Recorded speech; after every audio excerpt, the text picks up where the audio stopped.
Je m'appelle Guillaume Herbeau, je suis photographe, je fais du reportage et je suis basé en région parisienne. Le premier voyage en Ukraine, ça a été en 2001 pour faire un projet photographique autour de Tchernobyl. Et donc, quand j'arrive là-bas, en fait, dès que je sors de l'avion et de l'aéroport, je crois que je tombe amoureux du pays. Parce que, je ne sais pas d'ailleurs, en rencontrant les gens, en voyant les paysages, certains paysages me rappelaient ceux de mon enfance, les couleurs me rappelaient celles de mon enfance. Et à partir de ce moment, je n'avais qu'une envie, c'était de revenir en Ukraine. Et depuis 2001, donc j'y suis allé plusieurs fois par an et j'ai pu voir l'évolution du pays jusqu'à aujourd'hui.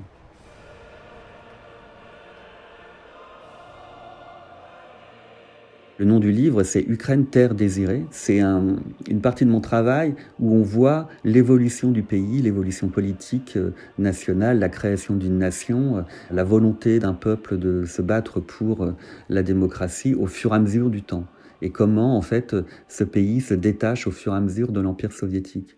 C'est un editing sur 20 ans, des images qui sont tirées de reportages que j'ai pu faire pour à la fin donner une narration qui nous amène à l'invasion russe en février 2022.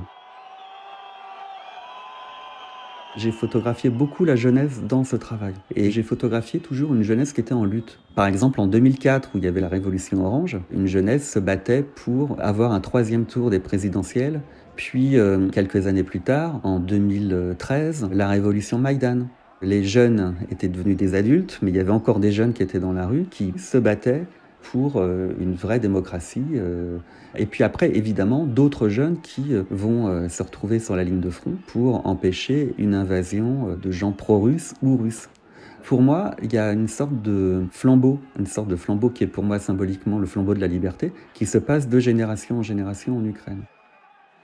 C'est assez compliqué de dire que la jeunesse peut résumer un pays. Par contre, on peut voir l'esprit de résistance par cette jeunesse. Il y a une vitalité extraordinaire.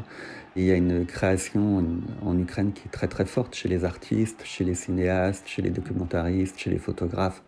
Et on le voit aussi dans la manière de résister. Tu vas à Kiev aujourd'hui, il y a la guerre, il peut y avoir des bombardements parfois, mais la vie continue.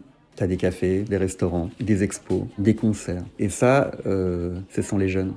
Il y a les jeunes aussi qui prennent les armes, qui arrêtent tout, leur métier, leur vie, pour aller se battre, parce qu'ils savent et ils disent que si eux ne se battent pas, il n'y aura plus d'Ukraine, et donc ils se battent pour les générations d'après. Quand je vais en Ukraine, j'ai toujours l'impression de découvrir quelque chose. C'est drôle parce que parfois on me fait venir et on me dit vous êtes un spécialiste de l'Ukraine et je dis non, je suis pas spécialiste de l'Ukraine. C'est pour ça que j'y retourne d'ailleurs parce que j'ai envie de comprendre et parfois il y a des choses que je comprends pas. Et puis l'Ukraine, c'est un territoire où il y a plein de strates d'histoire. C'est passionnant. C'est un résumé de l'histoire européenne. Dans mon travail, moi, ce qui m'intéresse, c'est de revenir beaucoup dans les mêmes lieux. Et parfois pas pour photographier, mais pour savoir comment le lieu a évolué, comment les gens vont. Et voilà, je crois beaucoup à la force du temps dans un travail de photographe. Et d'ailleurs, je le réalise après 20 ans pratiquement. Je me dis, c'est vrai que le temps est plus fort que tout. Je pense que là, on est en lutte, c'est une guerre. Et voilà, il faut juste se dire comment les gens vont continuer à se battre, comment ils vont garder le moral, comment du côté de l'Occident, on va continuer à soutenir l'Ukraine et à documenter et à raconter.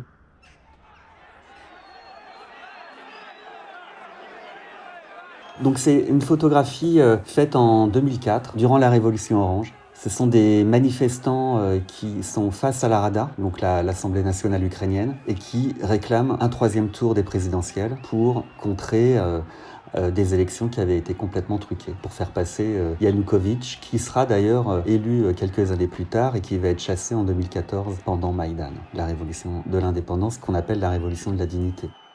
Il y avait beaucoup de gens qui venaient de Pologne, qui venaient soutenir les manifestants. On le voit encore aujourd'hui, avec le soutien de la Pologne pour l'Ukraine. Il y a une histoire très très forte entre l'Ukraine et la Pologne.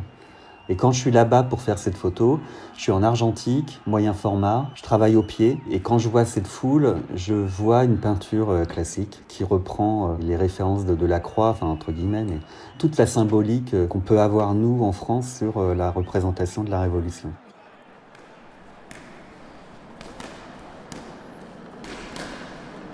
Donc là, on est à Lviv, on doit être en 2006. Et avec la révolution orange, il y a eu l'élection d'un président qui s'appelle Yushchenko et qui était très pro-européen et qui voulait remettre en avant l'histoire de l'Ukraine. Et donc, il y avait le retour des Cosaques, qui sont symboliquement l'image de l'Ukraine aujourd'hui, c'est-à-dire des guerriers indépendants qui élisaient leur chef et qui étaient des grands combattants. Et en parallèle de ce mouvement cosaque, moi j'avais rencontré un professeur d'arts martiaux qui avait recréé l'art des combattants des Cosaques, qui s'appelait le Gopak de combat, parce qu'il y a le Gopak qui est une danse, et lui il en avait fait un art martial.